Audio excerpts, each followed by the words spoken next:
moja. Unasikianga aje ukiwa na talent ya kudance? Kuna talent nyingine maybe uko nayo ama tuongelee tu dancing kwanza?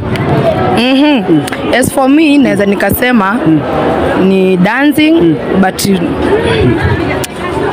anyway talent ni mob but ina depending na mtu mwenye uko naye because unaweza kuwa uko na talent na una mtu wa kukomenta ufikie kitu yenye iko ndani yako. Yes. Na okay, malizia kwanza. I can say me ni dancing too only for now. Na maybe una dance ngoma za Kikamba peke yake ama ni any two kind of song? Mimi na dancing ngoma cause Rose Muhando si Mkamba. Sure. Yeah, so nime dance na Rose Muhando na Rose Muhando si Mkamba. So I can say huwa na dance ngoma yote bora ikuwe ni gospel. Yeah, sio bongo. No, unafanya gospel peke yake ama pia unafanya vibongo hivi? Oh, actually mimi ni gospel artist, niko na nyimbo zangu pia na pia mimi ni gospel dancer. Yeah. Unaweza tuonyesha kionjo kidogo? Kidogo tu. Sasa maybe niimbe. Yeah. Pia uko na talent ya kuimba? Yeah, ni poa tu. Sure. Haya tuimbie pale na tuambie unaitwa nani? Yeah, social media. Social media like YouTube najiita Shishma Shanaya, hivyo tu Shishma Shanaya. TikTok nipate kama Shishma, Instagram Shishma Shanaya. Yeah. Haya, na kutoto? Mimi siko kwa YouTube. TikTok nakuona sana unafanya live sana. Yeah, TikTok unaweza nitafuta Amstagal. Unaweza tafuta another account Agneta Toto. Uko sure utusianangi kwenye na venye naona watu wanatusiana sana wasanii. Unaweza angalia hata kwa nini yangu. Kitu yenye inaweza kuwa ileta issues, kuna interview tulifanya kidogo ambapo watu wengi wali misunderstand. Sure. So hawakutaka kujua tulikuwa tunaongelea nini. Unaona? So hata sasa hivi ukasema si kila mtu anakupenda na si kila mtu anakuchukia. So wakati naongelelea about musicians sijaongelelea wote. Sijaongelea na sikutaja mtu. Ni lengo langu nilikuwa najaribu kusema kuna watu walisema eti kwani wimbo ikiita tunafaa tulipo na tushalipwa.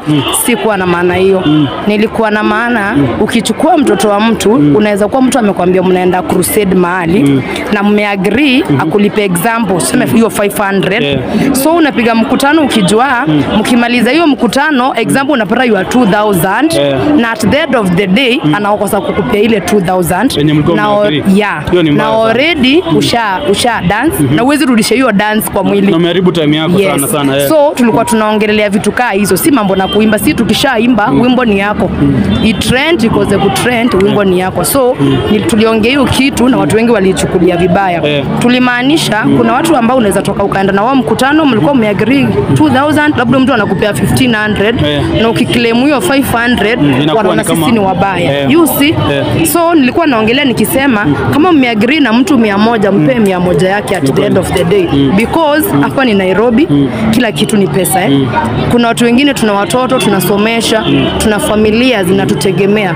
So kile tunaomba tafadhali ukichukua mtoto wa mtu hajakosa kitu cha kufanya.